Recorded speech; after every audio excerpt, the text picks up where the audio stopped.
Thank you, Paula. Beautiful. Good morning, and welcome to the Sunday morning service of the Unitarian Universalist Fellowship of San Miguel de Allende. We are physically located on the lands of the Chichimeca, Otomi, and Nawa peoples, but today, in our first hybrid service, Zooming and in person, we are gathered together over distance as one body, making community across Mexico, Canada, and the US, and maybe beyond. We need one another.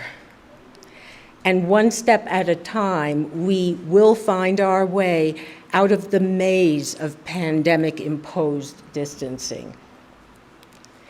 The UUF SMA strives to be a loving, welcoming community where you can bring your whole self, your full identity, explore your beliefs, what gives life meaning, and share the journey in fellowship.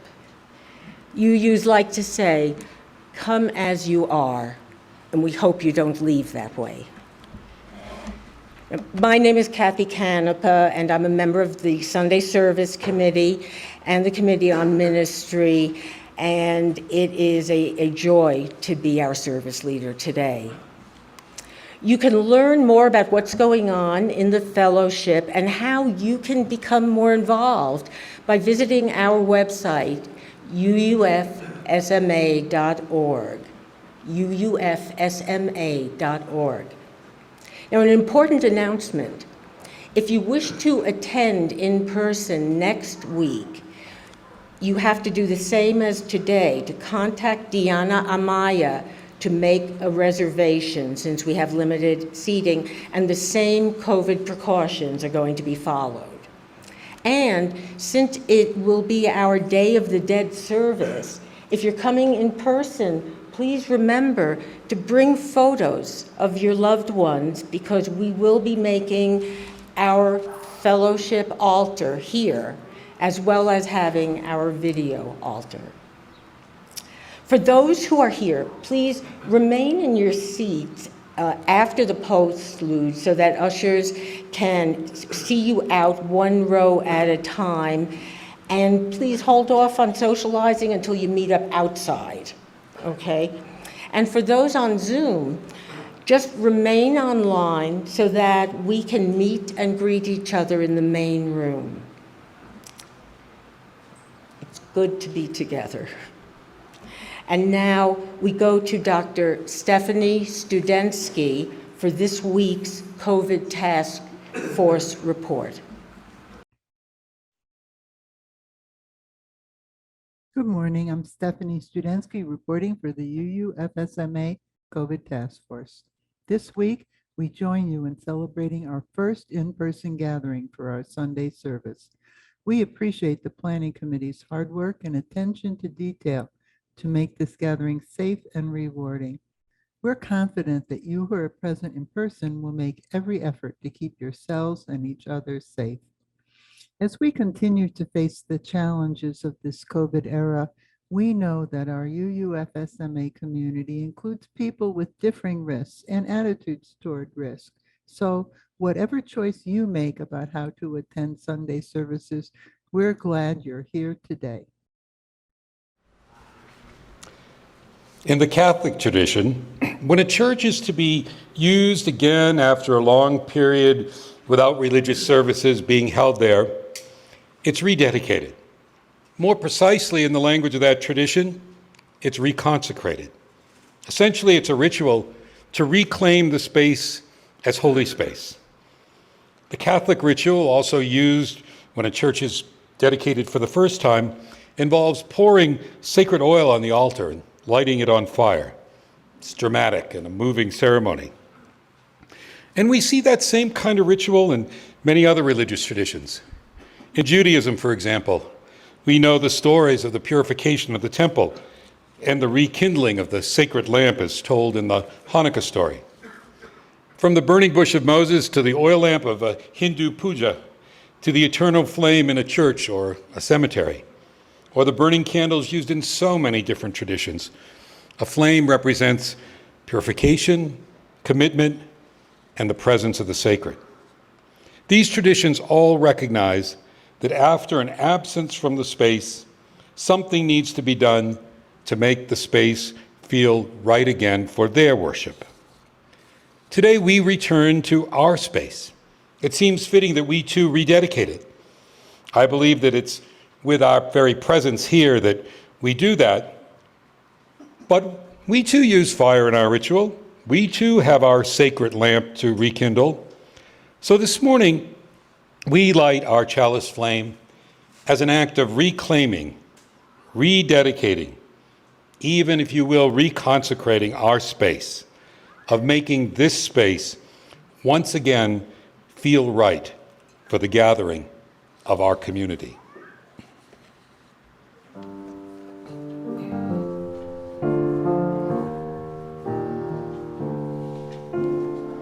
Gathered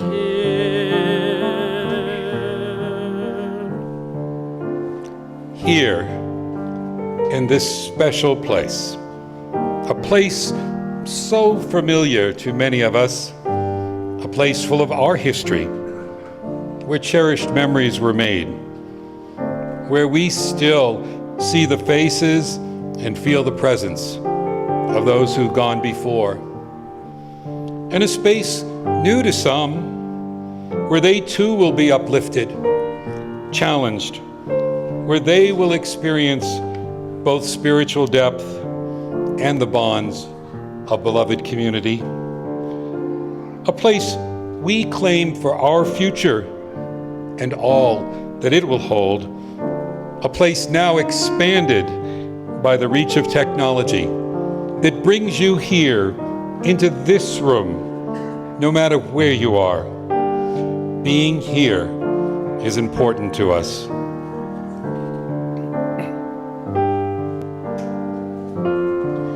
in the mystery of the hour.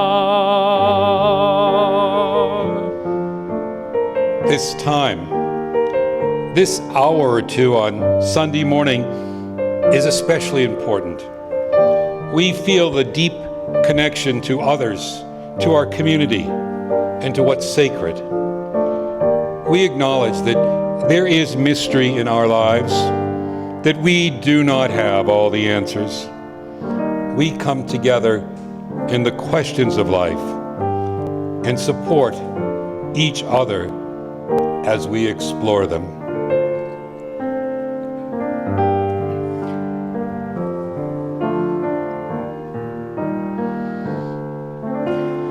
Gathered here as one strong body. It is in our coming together that there is strength. As a community, we are a strong body. Together, we can do so many things for each other, for the greater community, and even for the world. At times, we face challenges, personal struggles, challenges within our community. But the love of this community is strong, and it will always help us to meet those challenges. Spirit, draw near. Again this morning, we call on that Spirit to draw near, the inner light of conscience, the spirit of life and love and justice that inspires us to right living, right action, right relationship. The God that dwells in us and among us and beyond us, we gather in gratitude for all life's gifts, and especially for the privilege of being part of this community. We make this place sacred by our coming here with loving hearts and open minds and committed spirits. Gathered here in the mystery of the hour, gathered here in one strong body, gathered here in the struggle and the power, Spirit, draw near. Gathered here in the mystery of the hour, gathered here as one strong body, gathered here in the struggle and the power, Spirit, draw near.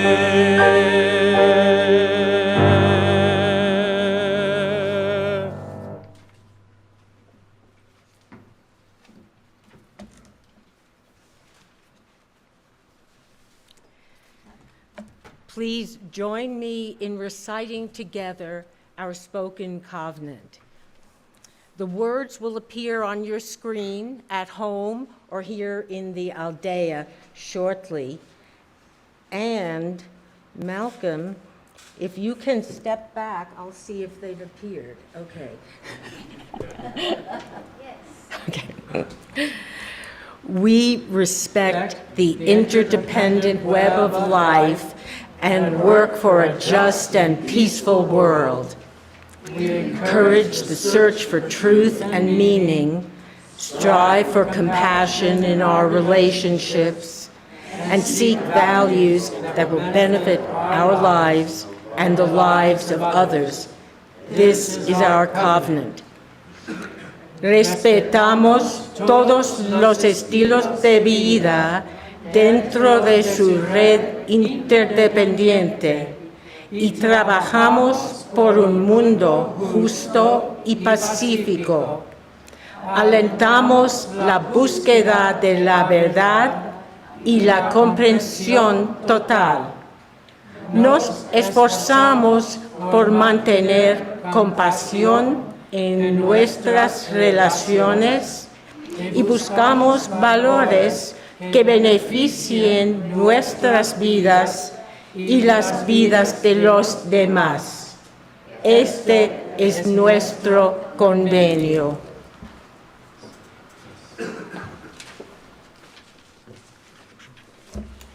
I invite you now to turn to number 468 in your hymnal, and if you're with us on Zoom, to watch for when the words come up on the screen. We'll engage in this reading responsively. I will read the regular type, and then Malcolm will lead you in the congregational part so you know when to come in. We need one another when we mourn and would be comforted. We need one another when we are in trouble and afraid. We need one another when we are in despair, in temptation, in need to be recalled to our best selves again. We need one another when we would accomplish some great purpose and cannot do it alone. We need one another in the hour of success, when we look for someone to share our triumphs. We need one another in the hour of defeat, when with encouragement we might endure and stand again. We need one another when we come to die and would have gentle hands prepare us for the journey. All our lives we are in need, and others are in need of us.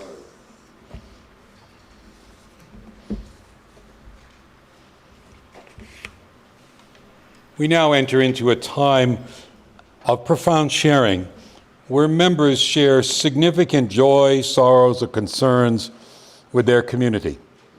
If you have a joy, sorrow, or concern that you'd like shared in an upcoming service, please do email it to me and I'll share it or get it to the right person. If you're joining us by Zoom, you may feel free to type a joy, sorrow, or concern into the chat now. As we share each, we light a candle, indicating that that person, that thought, that prayer is with us in this service this morning. We light our first candle for Margot Johnson. Margot has been quite ill, but the good news is it's not COVID, and she's getting better. So get well candle for Margot. We light a candle for our president, Dan Neuspiel, who continues to recover at home, getting back to his activities. We light a candle for Donna Sherbrooke, who continues to get better and stronger after having breakthrough COVID. We light a candle of concern for all those in countries still unable to get vaccines. Our hope is that nations of wealth and privilege may send more donations, because as we're reminded by our seventh principle, the interconnectedness of all, we cannot defeat the virus in one place without defeating it in all places. Our next candle is one of joy. Yesterday, 27 individuals, 17 in person and 10 on Zoom, came together for a worship workshop for about 4 hours. Kathy and Paula joined me in leading that, and we think it was a very successful time. It was wonderful to be able to do that together. Our final candle is for all those joys, sorrows, and concerns held deep in our hearts, but that remain unspoken this morning. And before we leave lighting candles, I'll just turn to Paula to see if there were any joys and concerns in the chat, and there are none. So thank you, Kathy. To conclude our sharing of these significant events in people's lives with the community, I'd like to share these thoughts from the theologian Frederick Buechner. He writes, "Everybody prays, whether you think of it as prayer or not. The awed silence you fall into when something very beautiful is happening, or something very good or very bad. The ah that sometimes floats up out of you as out of a 4th of July crowd when the skyrocket bursts over the water. The stammer of pain at somebody else's pain. The stammer of joy at somebody else's joy. Whatever words or sounds you use for sighing with over your own life, these are all prayers in their way. They're all spoken not just to yourself, but to something more familiar than yourself and even more strange than the world. I invite you now to enter into a minute of silence to engage in that experience he describes.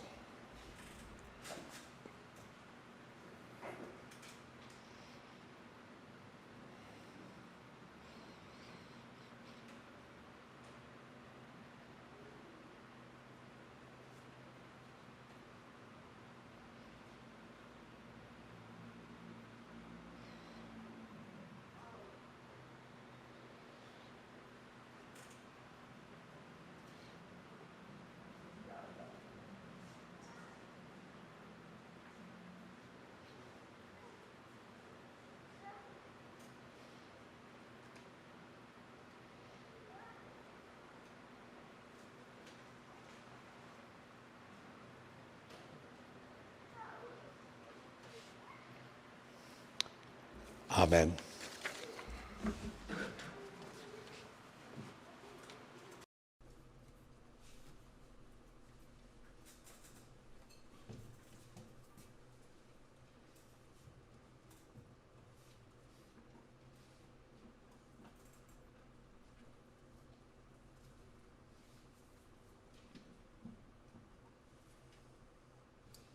Good morning.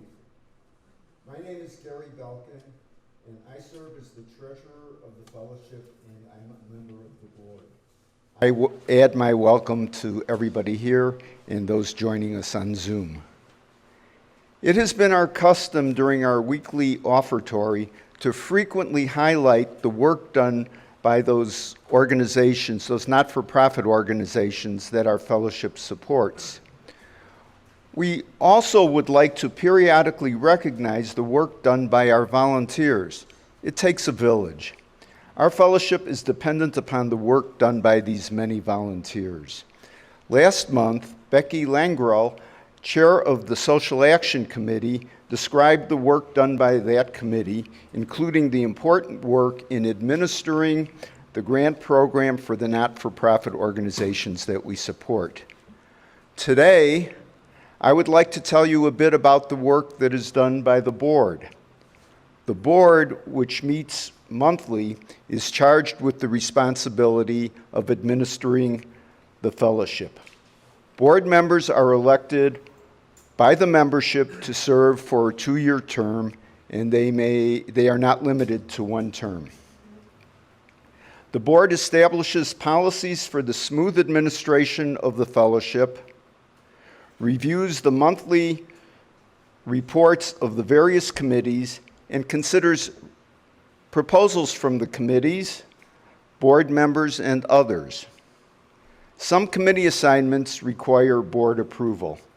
Proposed actions are discussed and analyzed in depth before decisions are made. As treasurer, I provide a monthly report to the board that includes an income statement and cash flow. I also serve as an ex officio member of both the Endowment Committee and the Finance Committee. The board represents a broad array of backgrounds and experiences that together enhance the administration of the fellowship. I would like to recognize the other members of the board, some of whom are here. Dan Neuspiel is our president. Bill Dulcimer, who is here today, is our first vice president. Chris Chase is the second vice president. Joseph Plummer serves as the secretary. Additional board members are Bonnie McDowell, Christy McGew, Becky Langrell, Joan Wolfe, and Jürgen Allers, who is here today. The board meets on the second Thursday of every month at 1 p.m., and you are all welcome to join our meetings. Upon the recommendation of the Sunday Service Committee, the board recently approved expenditures for audiovisual equipment to permit our services to continue on Zoom as we are returning to in-person services. And we can see the monitors that are here as well. And at the back of the room, we have some of that new audio equipment.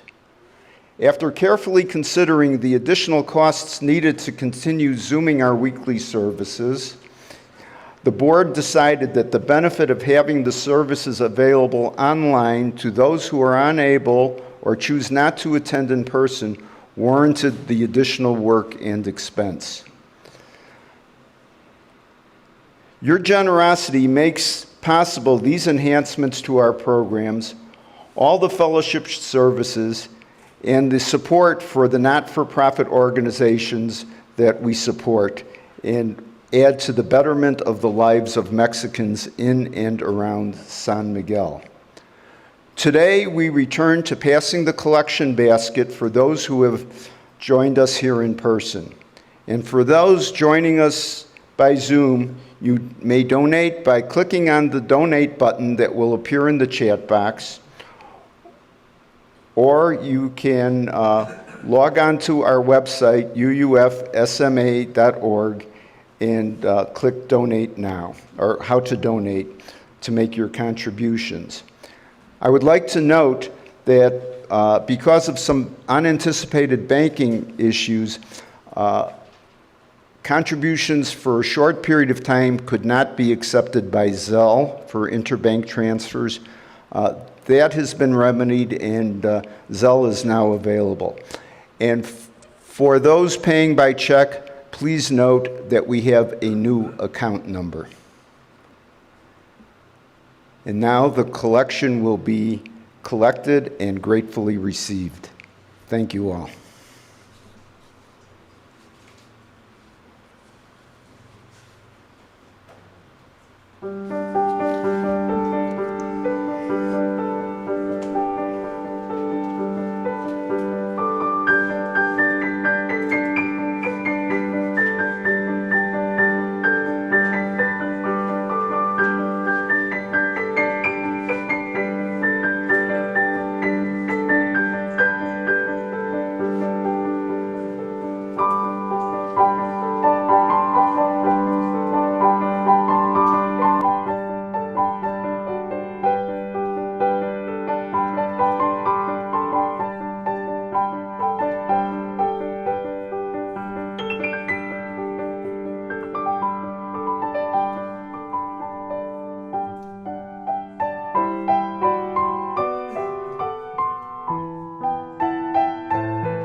It's truly wonderful to have you here with us on our first in-person regathering Sunday and sharing your gifts so graciously with us.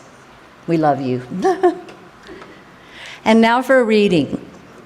This is by Lamott. Why Sam Goes to church. Sam is the only kid he knows who goes to church, who is made to go to church 2 or 3 times a month. He rarely wants to. No, this is not exactly true. The truth is, he never wants to go. What young boy would rather be in church on the weekends than hanging out with a friend? It doesn't help him to be reminded that once he's there, he enjoys himself, that he gets to spend the time drawing in the little room outside the sanctuary, that he only actually has to sit still and listen during the short children's sermon. It does not help that I always pack some snacks, some Legos, his art supplies, and bring along any friend of his whom he can lure into our churchy web. It does not help that he genuinely cares for the people there. All that matters to him is that he alone, among his colleagues, is forced to spend Sunday morning in church. You might think, noting the bitterness, the resignation, that he was being made to sit through a 6-hour Latin Mass. Or you might wonder why I make this strapping, exuberant boy come with me most weeks. And if you were to ask, this is what I would say. I make him because I can. I outweigh him by nearly 75 pounds. But that is only part of it. The main reason is that I want to give him what I found in the world, which is to say a path and a little light to see by. Most of the people I know who have what I want, which is to say purpose, heart, balance, gratitude, joy. Most of the people I know who have what I want are people with a deep sense of spirituality. They are people in community who pray or practice their faith. They are Buddhists, Jews, Christians, people banding together to work on themselves and for human rights. They follow a brighter light than the glimmer of their own candle. They are part of something beautiful. I saw something once from the Jewish Theological Seminary that said, quote, "A human life is like a single letter of the alphabet. It can be meaningless, or it can be a part of a great meaning."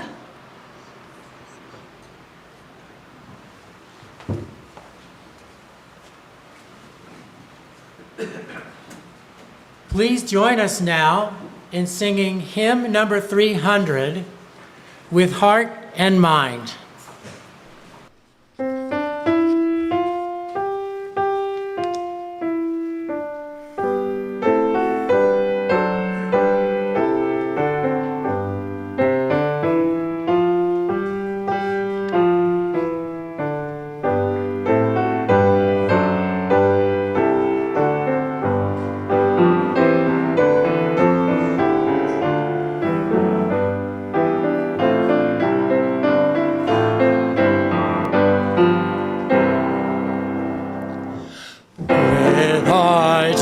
Mind and voice and hand, may we this time and place transcend, to make our purpose understood.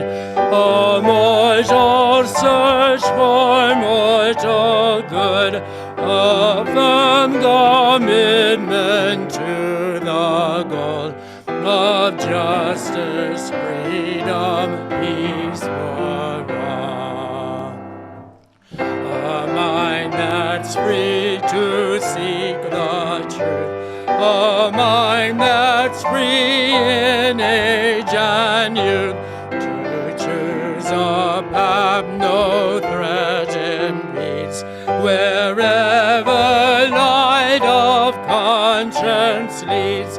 Our martyrs died so we could be a church where every mind is free. A heart that's kind, a heart whose search makes love the spirit of our church, where we can grow and each one's gift is sanctified and spirits lift, where every door is open wide for all who choose to step inside.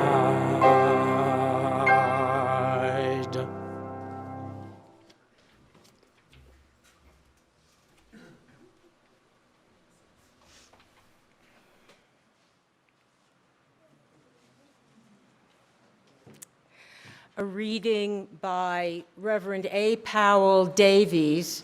Let me tell you why I come to church. I come to church, and I would, whether I was a preacher or not, because I fall below my own standards and need to be constantly brought back to them. It is not enough that I should think about the world and its problems at the level of a newspaper article or a magazine discussion. It could too soon become too low a level. I must have my conscience sharpened until it goads me to the most thorough and responsible thinking of which I am capable. I must feel again the love I owe my fellow men and women. I must not only hear about it, but feel it. And in church, I do. I need to be reminded that there are things I must do in the world, unselfish things undertaken at the level of idealism. Workaday enthusiasms are not enough. I mean, they wear off too quickly. I want to experience human nature at its best and be reminded of its highest possibilities. And this happens to me in church. It may seem as though the same things could be found in solitude, but it does not easily happen so. We meet each other as friends and neighbors anywhere and everywhere, but seldom do we do so in the consciousness of our soul's deepest yearnings.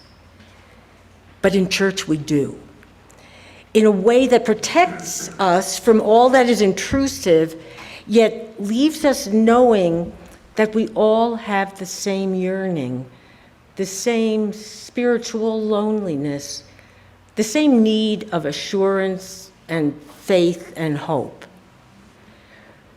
We are brought together at the highest level possible. And we are not merely an audience. We are a congregation.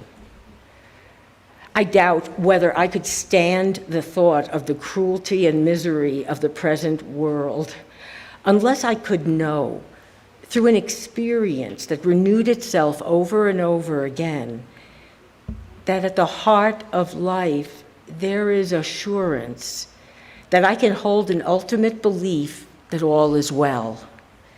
And this happens in church. Life must have its sacred moments and its holy places. The soul will always seek its nurture.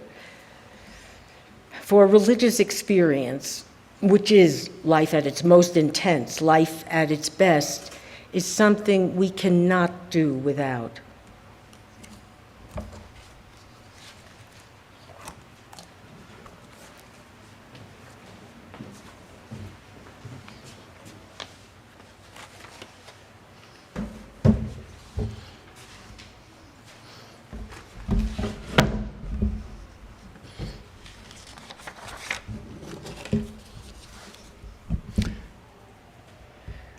Well, let's face it. There are lots of other things that you could do on Sunday morning besides being here at this service, either in person or on Zoom. You could be out hiking, playing golf, working in your garden, or reading the New York Times with a wonderful cup of coffee. There are also places and times where you could get some of the parts of what happens here week after week in this gathered community. There are weekly lectures you could attend, talks on Zoom and the like. And yes, you could engage with the values you believe in by just doing some volunteer work at this hour. Or you could just treat Sunday morning like any other morning of the week and just follow a regular daily schedule, as many people have come to do. This practice of observing a Sabbath, a seventh day, and coming together for weekly worship is ancient, one handed down to us from many, many of the world's religions. In some conservative traditions, it's considered a sin not to attend the weekly service, and it's compulsion or guilt that motivate people to attend.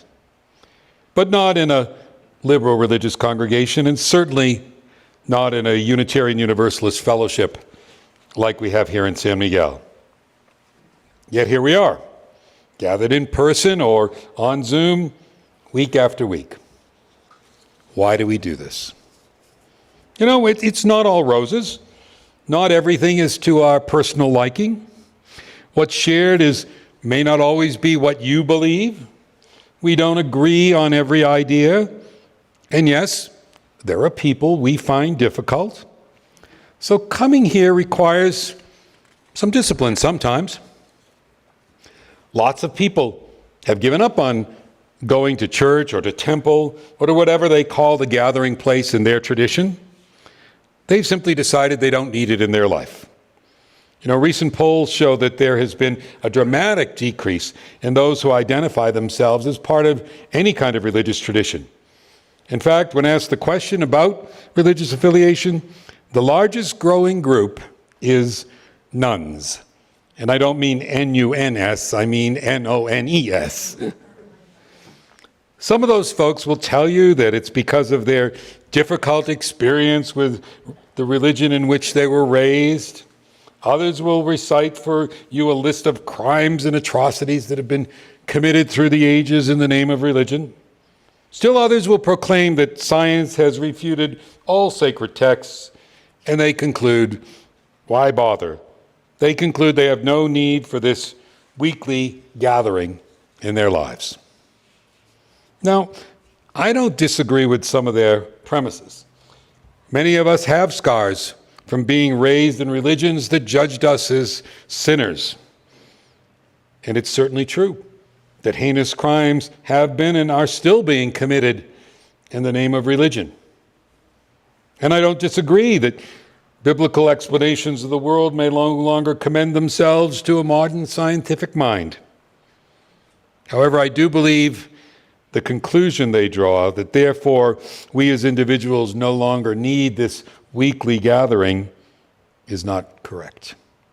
I believe we need it just as much as our forebears of biblical times did. It's not enough to be an ethical person. It's not enough to have a regular private spiritual practice. Without this coming together as a beloved community, there's something missing in our lives. Sometimes when I go to a social gathering, I get outed as a minister. And sometimes there's someone there who feels they need to challenge what I do. Now, I've been doing this for a pretty long time, so I'm familiar with the bait the minister at the cocktail party game. And this is generally not the best place to discuss religion. So I usually try to change the subject. But when that anti-minister, anti-church person assaults me with, give me one good reason why I should come to your church or fellowship or whatever you call it, I often can't resist taking the bait.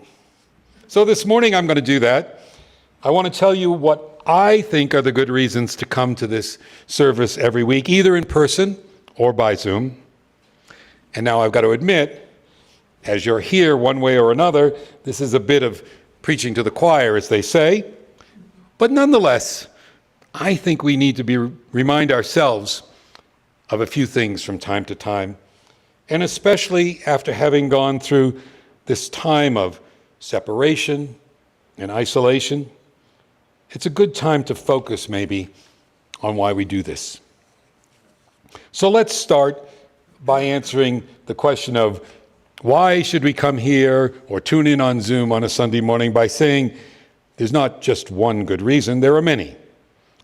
And actually for different folks and for the same folks at different times in their lives, one of those reasons will be more important than another.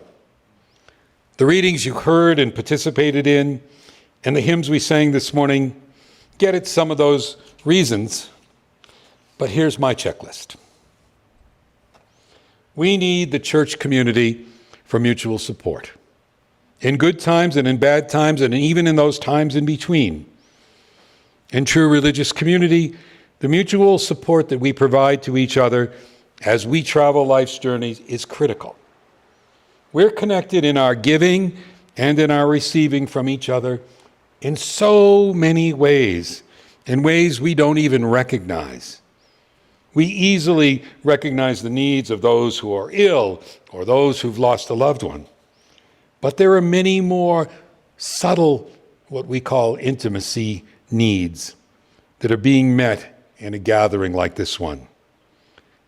The need to make or take in some music together, or just to relate to another person in an honest and open way, or the need to share a bit of your story and to be accepted for who you are. You may say that I can find support elsewhere or that I can help out a neighbor without having to be part of a congregation, and that's all true. It's not the same, though. The connections here have their basis in tradition, in faith, in spiritual depth.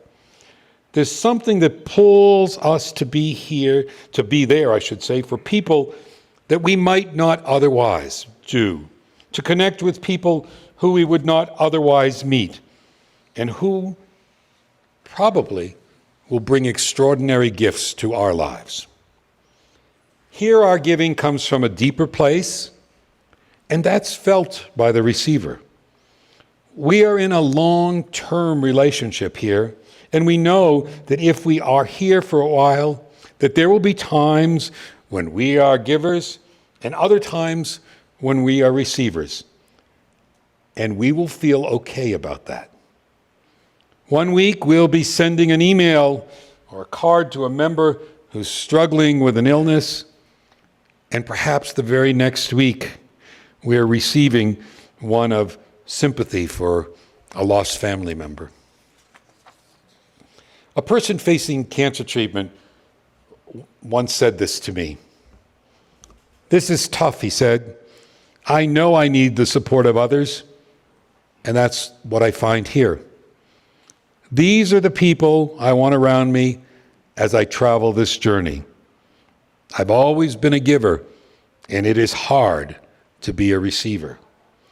But somehow, in this community, I can be. And right now, I need to be." We sometimes sing words from "you I receive to you I give, together we share and by this we live." That captures the first part of the reasons to be part of this congregation. But that's certainly not the only reason. The next reason is this is a place of learning and growth, of formation for each of us, forming us as the person or growing us into the person that we want to be. And not just for ourselves, for those children who we will soon hopefully be able to welcome back in our congregation. That's why I love those words from Lamott, why she makes her son Sam go to church. The truth is that this is something that is not done once and our goal accomplished. As A. Powell Davies reminds us, we need to be reminded again and again to be connected to the best part of ourselves. We need to be goaded to do that. And here you will be. This is a place of learning, but you don't graduate from this place. You don't ever complete the course. Each Sunday adds something new or renews something old. one of the things that makes this work is its regularity. In another one of Anne Lamott's books, she put it this way: I go to church every Sunday, which is like going to the gas station once a week and really, really filling up. I can lose resolve, get fed up with people, get stressed. When I arrive at church and I'm greeted by the familiar face of another, many of whom I know their stories and their courage and their commitment, I can feel my tank fill up. What happens here at the level of, is it the level of the brain, of course? It's surely at the level of the heart, and also, if you allow me to say, at the level of the soul. And by that I mean we embrace mystery. Hopefully, here we will help you to find and engage in whatever spiritual practice is right for you, your way of prayer or meditation. As much as this is a place to spur us into action, it's also a place to let go of your weekly checklist or political disagreements and find a place of Sabbath rest and renewal, a place of spiritual grounding within ourselves as well as within our community. Here you're invited not only into deeper connections to others, but deeper connection to yourself. And that's really the third reason. And fourth, we also very much need a gathered community for meaningful collective efforts. The Reverend Mark Morrison Reed put it this way: the religious community is essential, for alone our vision is too narrow to see all that must be seen, and our strength too limited to do all that we must do. But together our vision widens and our strength is renewed. It's in community that our lives truly become meaningful. Anne Lamott put it this way in the reading that Paula shared this morning: a human life is like a single letter in the alphabet. It can be meaningless, or it can be part of great meaning. We need each other to spell the words that our own community, the greater community, and the world need to hear. We need your letter to spell justice, your letter to spell service, your letter to spell ministry, your letter to spell love, your letter to spell welcome. There are so many ways that together we can be meaningful. What is so clear about this fellowship is that it wants to make a difference in the world, in the community, and in the lives of each other. It seems to me that today many people live very disconnected lives. They fail to see the need for the community of a fellowship, the need to engage deeply, exploring what truly is the ground of their being. They say it's a waste of time and they're too busy. They know all the answers and don't need interaction with others to determine where they're going. They really have no compass. They often choose superficial lives, and even when things are going well, they never seem quite satisfied. They vacillate on moral decisions, or they take the easy, momentarily popular road.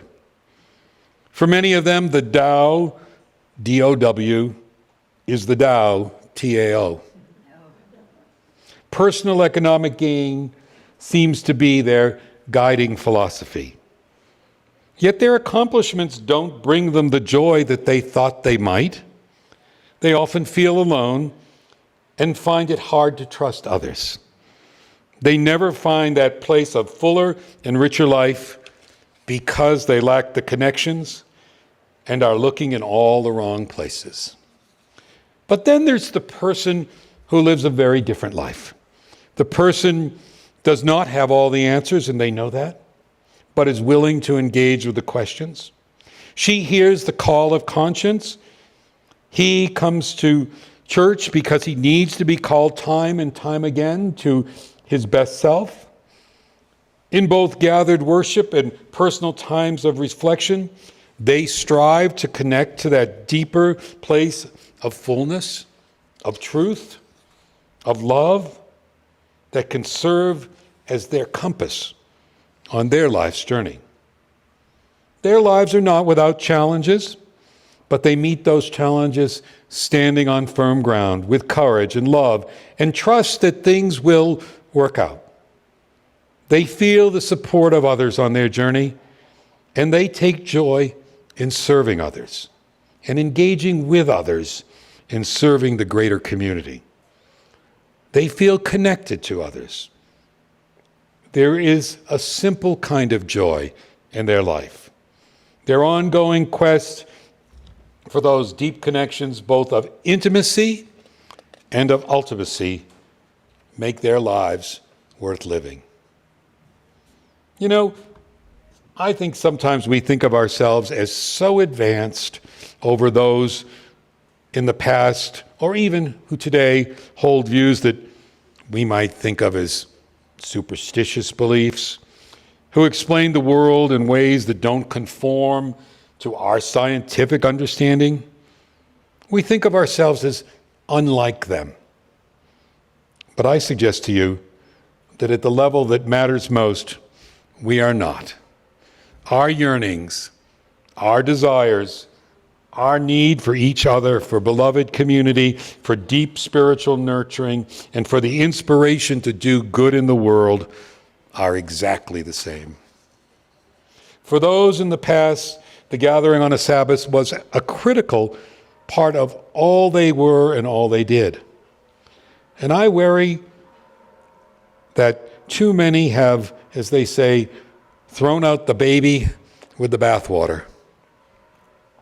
No matter your theology, no matter what you claim is ultimate or true, this gathering of community that binds us together will enrich and bless your life, uphold you when you need it, spur you on to good works, remind you of the person you want to be, and bring you some peace and spiritual renewal. Smug as we can be about ancient beliefs or those of present-day religions that look foolish to us, we are on the very same journey. In our tradition, a journey always new, yet ancient too. We are here to sing together, to sing out praises for that journey, and to walk that path together. So will you join me in singing out praises for the journey? It's hymn number 295. Please rise as you're able and join Malcolm.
find hostel built by those who knew wild roads.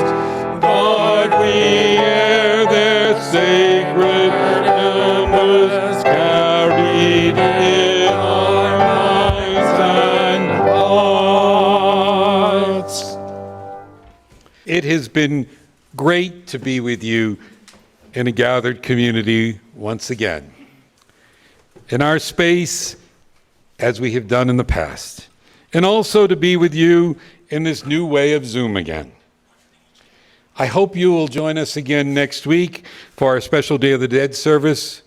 Remember, if you wish to come in person, you must reserve your seat by contacting Deanna Amaya. And if you are coming in person, we encourage you to bring a photo, a memento of a deceased loved one to add to our altar of remembrance, which will be here in the room. This morning we have rededicated our space, reclaimed it as our sacred home. We've reminded ourselves of why we do this week after week and how important that is. We've taken that next step out of COVID to coming together. But we know that COVID is still very much with us here in San Miguel, and we have to still be very careful. I know how much you and I would like to hug our neighbor, have a coffee hour, and be in close contact with each other. But we just can't do that yet. So for those of you present in the room, the ushers are going to direct you how to exit row by row, maintaining safe distance. And please, if you wish to speak with a friend, who I'm sure many of you do, please hold off until you get outside and where the fresh air is flowing freely to keep us all safe. Thank you for your cooperation. If you're Zooming, please do stay on for a time of community. We will now extinguish our consecrating flame, but as we just proclaimed in song together, we guard the sacred embers. We carry them forth in our minds and hearts so that from them we may kindle new fires of love, of hope, of service and justice. And so next week, with those embers of this week's gathering, we may rekindle this flame as we again gather in community. And may peace be with you till we meet again. I invite you to hear Paula's wonderful postlude, and then the ushers will show you out.